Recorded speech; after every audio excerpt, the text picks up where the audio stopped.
हम केवल कहानी लिखेंगे तो उस पर साहित्य, जो हम कहानी लिखेंगे उस साहित्य पर फिल्म बनेगी, ऐसा भी नहीं है। चीजें हैं, कभी कभी हम छोटी सी क्लिप से, छोटे से आइडिया से इतना बड़ा परिदृश्य पा जाते हैं कि वो उपन्यास की शक्ल भी ले लेता है।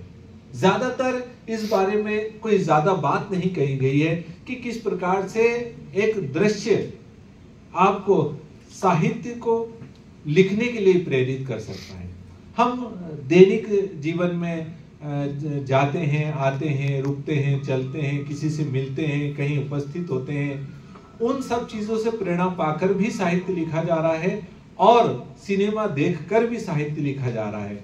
ये एक नई अंतर्दृष्टि है। इस नई अंतर्दृष्टि पर बहुत कम काम हुआ है और बहुत कम ये आइडिया लोगों तक पहुंचा है कि जो दृश्यात्मक चीजें हैं, उन दृश्यात्मक चीजों से किस प्रकार से साहित्य लिखावट के रूप में हमारे सामने आया है।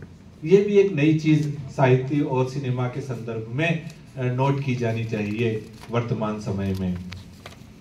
आज हम अपने हाथों में ट्विटर, सबके अकाउंट है, ट्विटर में, फेसबुक में अकाउंट है, यूट्यूब पे अकाउंट है, अन्य जो सोशल मीडिया के जितने भी प्लेटफॉर्म हैं उन प्लेटफॉर्म पर हमारा सबका अकाउंट बना हुआ है। लेकिन कितने लोग साहित्य से जुड़े हुए हैं? कितने लोग उस अकाउंट में हम जो जिनका दिन रात इस्तेमाल कर रहे हैं या हम अपनी चीजों को प्रसारित कर रहे हैं, व्हाट्सएप के माध्यम से कर रहे हैं या अन्य चीज, कितने लोग साहित्य से जुड़े हुए हैं उसमें? कितने लोग साहित्य की चीजें उसमें तलाशते हैं? तलाशने के साथ कितने लोग साहित्य की चीजें पोस्ट करते हैं और कितने लोग उससे प्रभावित होते हैं? इनकी संख्या कम है। आज बहुत सारा साहित्य सोशल मीडिया के माध्यम से प्रस्तुत किया जा रहा है, चाहे उसका नाट्य रूपांतरण हो, कहानी का रूपांतरण हो, वो सारा हम सोशल मीडिया के माध्यम से देख रहे हैं। यूट्यूब पे आप सर्च कीजिए, बहुत सारे नाटक, जो साहित्य के नाटक हैं, आपको यूट्यूब पे बहुत सारे नाटक मिल जाएंगे, चाहे लहरों का राजहंस हो या अन्य काव्य नाटक हो या अन्य प्रकार की जो छोटी एकांकियां हैं, वो सारी चीजें हमें यूट्यूब पर मिल रही हैं। आज शिक्षा के क्षेत्र में हम यूट्यूब का इस्तेमाल करके विद्यार्थियों को पढ़ा रहे हैं। जो चीज हम विद्यार्थियों को विजुअल रूप में नहीं दिखा पाते थे जब हम पढ़ते थे, जब हम विजुअल रूप में चीजें नहीं देखते थे कि एकांकी का कैसे अभिनय होता, किसी पे हम एक काल्पनिक रूप से हम उसको पढ़ लिया करते थे, समझ लिया करते थे, हमारे प्रोफेसर भी पढ़ाते थे, उसको हम काल्पनिक रूप से अपने अपने हिसाब से अपनी कल्पनात्मक बिंबों के द्वारा समझ लिया करते थे, भाई उसका पात्र ये है। लेकिन सबके पात्र एक पात्र हो ये मुमकिन नहीं था।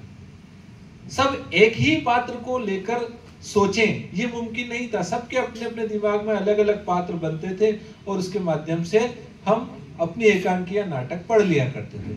अब विजुअलिटी से ये फायदा हुआ है और सोशल मीडिया से ये फायदा हुआ कि क्लास में बैठे हुए जितने भी विद्यार्थी हैं, सबका एक ही पात्र है। जो रच दिया गया है वो भी पात्र है और जो अभिनय कर रहा है वो भी एक ही पात्र है। तो पात्रात्मक एकात्मकता जो सोशल मीडिया से हमें देखने को मिलती है, ये एक बड़ा बिंदु है कि हम अब अपनी कल्पना शक्ति को नहीं इस्तेमाल कर रहे हैं, बल्कि जो कल्पना शक्ति का इस्तेमाल करके हमने जो विजुअलिटी दी है, उस विजुअलिटी के माध्यम से हम उस एकात्मकता को देखकर और यूं कह सकते हैं समन्वित रूप में उस एकांकी और नाटक का लाभ उठा रहे हैं।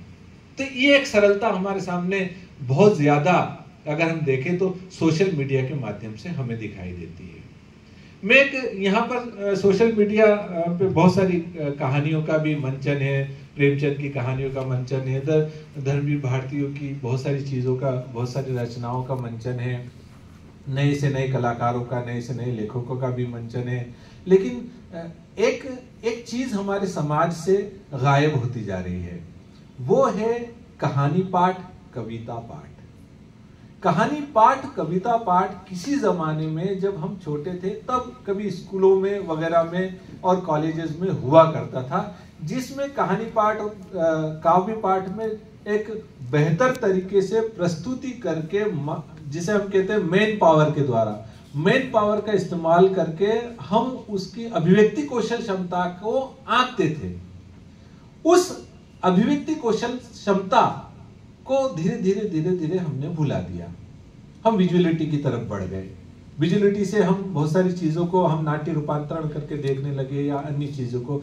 लेकिन बहुत बेहतरीन एक मैं आपको YouTube पे बताऊं, कहानी वाली सोनम। कहानी वाली सोनम एक चैनल है। उस कहानी वाली सोनम के चैनल को आप देखेंगे या उसको सब्सक्राइब करेंगे तो उसमें कहानी वाली सोनम जो कहानी सुनाती है, चाहे वो प्रेमचंद की हो, मार्कंडे की हो या अन्य बहुत सारे साहित्यकार हैं, उदय प्रकाश जी की भी कहानी है उसमें, वो जो कहानी वाली सोनम जो सोनम करके जो सुनाती है उसकी आप उच्चारण देखिए, आप उसका कहानी पढ़ने का तरीका देखिए, कहाँ रुकना है, कहाँ ठहरना है, कहाँ से फिर से शुरू करना है, कहाँ उतार है, कहाँ चढ़ाव है, कहाँ रिपीटेशन नहीं करना है, कहाँ साफ सुथरी कैसी बात करना है, ये सब चीजें आपको उस चैनल में दिखाई देंगी। तो सोशल मीडिया